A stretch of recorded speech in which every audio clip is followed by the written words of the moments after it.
ವಾರ ಉರುಳಿ ಮತ್ತೊಂದು ವಾರ ತಲುಪಿದೆ. ಆದರೂ ರೈತರ ಕಿಚ್ಚು ಹೋರಾಟ ಕಡಿಮೆಯಾಗ್ತಿಲ್ಲ. ಕಬ್ಬಿಗೆ ಬೆಲೆ ನಿಗದಿ ಮಾಡುವಂತೆ ಪಟ್ಟು ಹಿಡಿದಿದ್ದಾರೆ. ಇತ್ತ ಸರ್ಕಾರ ಸಭೆ ಮೇಲೆ ಸಭೆ ಮಾಡ್ತಿದೆ. ಇನ್ನು ನಾಳೆ ಸಕ್ಕರೆ ಕಾರ್ಖಾನೆ ಮಾಲೀಕರ ಜೊತೆ ಸಭೆ ನಿಗದಿಯಾಗಿದೆ. ಇದೀಗ ಎಲ್ಲರ ಚಿತ್ತ ಈ ಸಭೆಯತ್ತ ನೆಟ್ಟಿದೆ.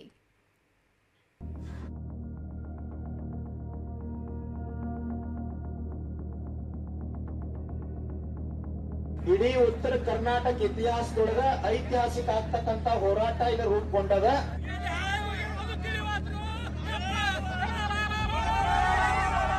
ರೈತರ ವಿಚಾರದಲ್ಲಿ ಎಂದೂ ನಾನು ರಾಜಕಾರಣ ಮಾಡೋದಿಲ್ಲ ಅಂತ ಹೇಳಿ ನಿಮಗೆ ಪ್ರಮಾಣ ಮಾಡಿ ಹೇಳ್ತಿದ್ದೇನೆ.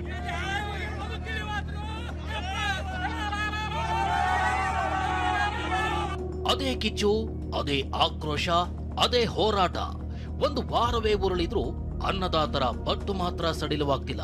ಪ್ರತಿ ಟನ್ ಕಬ್ಬಿಗೆ 3,500 ರೂಪಾಯಿ ಕೊಡ್ಲೇಬೇಕು ಅಂತ ಪಟ್ಟು ಹಿಡಿದಿರೋ ರೈತರ ಹೋರಾಟ 8ನೇ ದಿನ ಪೂರೈಸಿದ್ರೆ, ಇತ್ತ ಸರ್ಕಾರಕ್ಕೆ ಮೀಟಿಂಗ್ ಮೇಲೆ ಮೀಟಿಂಗ್ ಮಾಡಿದ್ರೂ ನಿರ್ಧಾರ ಕೈಗೊಳ್ಳಲು ಸಾಧ್ಯವಾಗ್ತಿಲ್ಲ.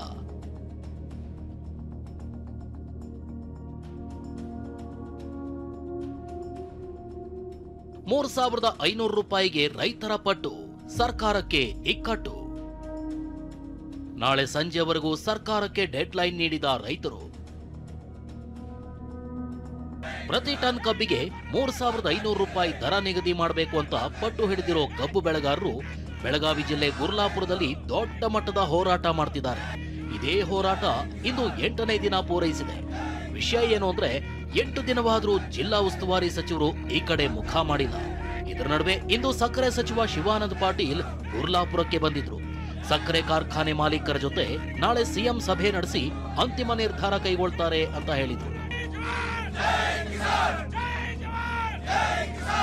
ಕೇಂದ್ರ ಸರ್ಕಾರ ಆಗಲಿ ರಾಜ್ಯ ಸರ್ಕಾರ ಆಗಲಿ ಜವಾಬ್ದಾರಿಯನ್ನ ನಿರ್ವಹಣೆ ಮಾಡಬೇಕು.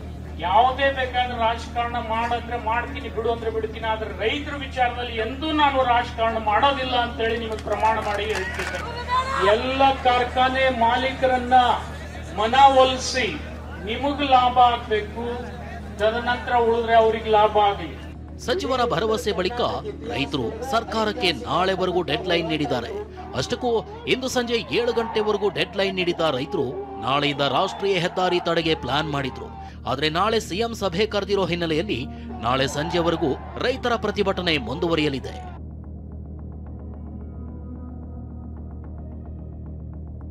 ಇದಕ್ಕೆ ನಿಮ್ಮಿಂದ ನ್ಯಾಯ ಸಿಗಬೇಕಂದ್ರೆ ನಮಗೆ 100% ನಿಮಗೆ ವಿಶ್ವಾಸ ಐತಿ. ನೀವು ನಾಳೆ ಒಂದಿನ ಸಮಯ ತಗೋರಿ.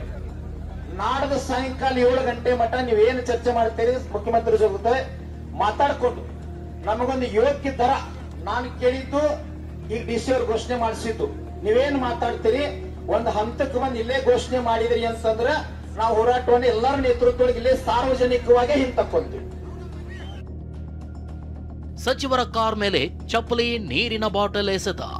ಇನ್ನು ಸಚಿವರು ಮಾತು ಮುಗಿಸಿ ವಾಪಸ್ ಆಗ್ತಿದ್ದಂತೆ ಆಕ್ರೋಶಗೊಂಡಿದ್ದ ರೈತರು ಸಚಿವರ ಕಾರ್ ಮೇಲೆ ಚಪ್ಪಲಿ, ನೀರಿನ ಬಾಟಲ್ ಎಸೆದು ಆಕ್ರೋಶ ಹೊರಹಾಕಿದ್ರು.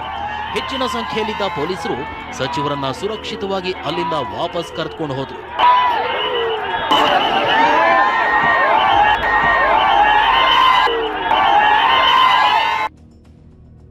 $3,200 ಕೊಡಲು ಕಾರ್ಖಾನೆ ಮಾಲೀಕರ ನಿರ್ಧಾರ.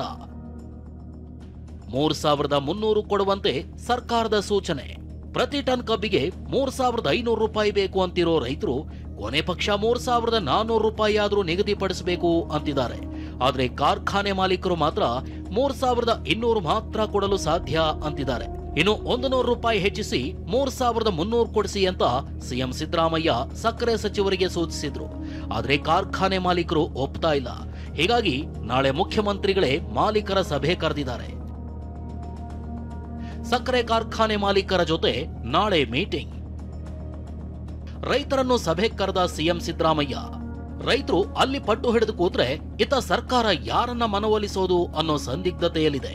ಬಹುತೇಕ ಕಾರ್ಖಾನೆ ಮಾಲೀಕರು ಸ್ವಪಕ್ಷದವರೇ ಆಗಿರೋದ್ರಿಂದ ಸಿಎಂ ಕೂಡ ಸರ್ಕಸ್ ಮಾಡ್ತಿದ್ದಾರೆ. ಇದರ ನಡುವೆ ಇಂದು ದಿಢೀರ್ ಸುದ್ದಿಗೋಷ್ಠಿ ನಡೆಸಿದ ಸಿಎಂ ನಾಳೆ ಬೆಳಗ್ಗೆ 11 ಗಂಟೆಗೆ ರಾಜ್ಯದ ಎಲ್ಲಾ ಸಕ್ಕರೆ ಕಾರ್ಖಾನೆಗಳ ಮಾಲೀಕರ ಸಭೆ ಕರೆದಿದ್ದೀವಿ, ಅಲ್ಲೇ ನಿರ್ಧಾರ ಕೈಗೊಳ್ತೀವಿ ಅಂದಿದ್ದಾರೆ. ನಾಳೆ ಮಧ್ಯಾಹ್ನ 1 ಗಂಟೆಗೆ ಬೆಳಗಾವಿ, ವಿಜಯಪುರ, ಬಾಗಲಕೋಟೆ ಹಾಗೂ ಹಾವೇರಿ ಜಿಲ್ಲೆಯ ರೈತ ಮುಖಂಡರ ಸಭೆಯನ್ನು ಕರೆದಿದ್ದಾರೆ.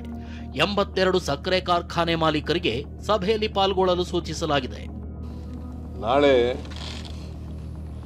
11 ಗಂಟೆಗೆ ರಾಜ್ಯದ ಎಲ್ಲ ಸಕ್ಕರೆ ಕಾರ್ಖಾನೆಗಳ ಮಾಲೀಕರ ಜೊತೆ ಸಭೆ ನಡೆಸ್ತಾ ಇದ್ದೀವಿ.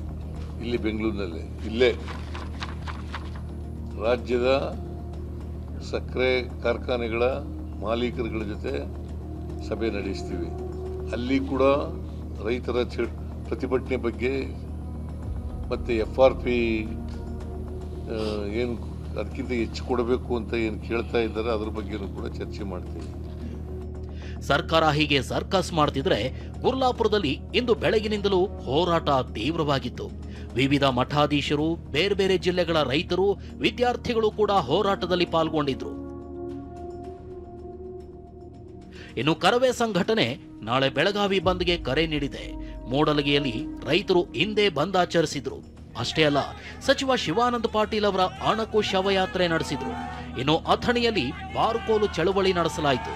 ಹುಕ್ಕೇರಿ, ಅಥಣಿಯಲ್ಲೂ ಇಂದು ಹೋರಾಟ ತೀವ್ರವಾಗಿತ್ತು. ಬೆಳಗಾವಿಯಲ್ಲದೆ ಬಾಗಲಕೋಟೆಯ ಲೋಕಾಪುರ, ವಿಜಯಪುರದ ಗಗನ್ ಸರ್ಕಲ್ನಲ್ಲೂ ಕಬ್ಬು ಬೆಳೆಗಾರರ ಹೋರಾಟ ಇಂದು ಕೂಡ ಮುಂದುವರೆದಿತ್ತು. ಅಂತೂ ಇಂತೂ 8ನೇ ದಿನದ ಬಳಿಕ ಸರ್ಕಾರ ಕಣ್ಣು ತೆರೆದಿದ್ದು, ನಾಳೆ ಸರ್ಕಾರದ ನಿರ್ಧಾರದ ಆಧಾರದ ಮೇಲೆ ರೈತರ ಹೋರಾಟ ನಿಂತಿದೆ. Bureau report, TV9.